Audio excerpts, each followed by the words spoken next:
The construction of the White House. The White House was built on stolen land and by enslaved people, yet it today represents the guardian of democracy and freedom. But what's the story of its construction that they try to hide? Let's find out. In 1791, George Washington chose the site for the president's mansion in the swampy, mosquito-ridden capital that would become Washington, D.C.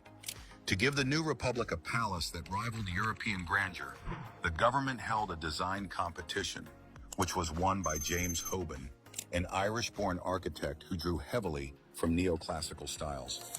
Construction began in October 1792. The official story celebrates Hoban's vision and Washington's leadership, but the reality was much darker. This monumental house could not have risen without enslaved Africans who dug the trenches, cut the timber, quarried the sandstone, and carried the blocks by hand. They provided the brute force that made Hoban's elegant sketches a reality, and yet their names rarely appeared in history books. The federal government literally rented enslaved men from their enslavers. Their labor was recorded in payrolls, but the wages never went to them. It went to the people who claimed to own them.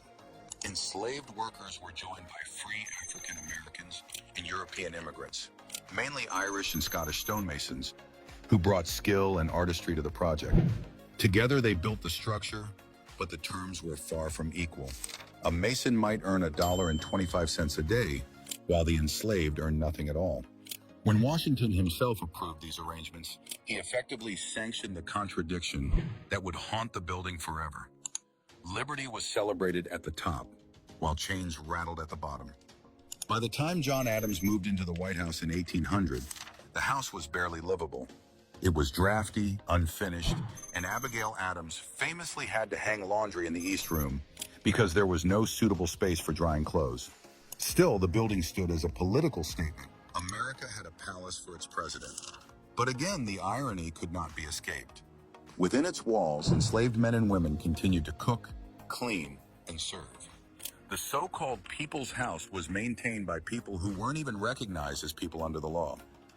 The contradictions deepened in 1814 when British troops set the White House on fire during the War of 1812. Once again, it was enslaved workers, alongside immigrants, who rebuilt it. Liberty's house could burn, but it could not stand again without the very people America refused to liberate. That fact alone exposes a truth Americans still find uncomfortable. The backbone of its democracy rested firmly on oppression. The cost of the original construction was set at around $232,000, which today equals more than $6 million. The sandstone was quarried at Aquia Creek in Virginia, with enslaved laborers hauling and shaping the stone. We know some of their names, men like Ben, Harry, and Daniel, but countless others remain lost in the shadows of history, their stories erased while presidents took the spotlight. To this day, the White House is praised for its stately columns and grand halls. But those columns rise from foundations poured by men who had no freedom of their own. For decades, this reality was glossed over, whitewashed in school textbooks and official tours. Visitors learned about Hoban's design, the neoclassical architecture, or how the building survived war and renovation, but not about the men in chains who built it. Only in the late 20th century did researchers uncover payroll records and quarry logs that forced the truth into daylight. Today, there are plaques and acknowledgments, but they are whispers compared to the booming rhetoric of liberty that the building still projects. The White House has become a paradox carved in stone. It is at once the global symbol of democracy and a monument to America's hypocrisy. Every president since John Adams has lived there, from Jefferson, who penned the words, "All men are created equal," while enslaving hundreds, to Lincoln, who struggled to reconcile the nation's sin of slavery, to Obama, whose presidency brought a black family into the house their enslaved ancestors had built. The contradictions run so deep that the White House itself feels like a metaphor for America. Lofty ideals standing on a foundation laid by those who were denied them. So here's a quick question.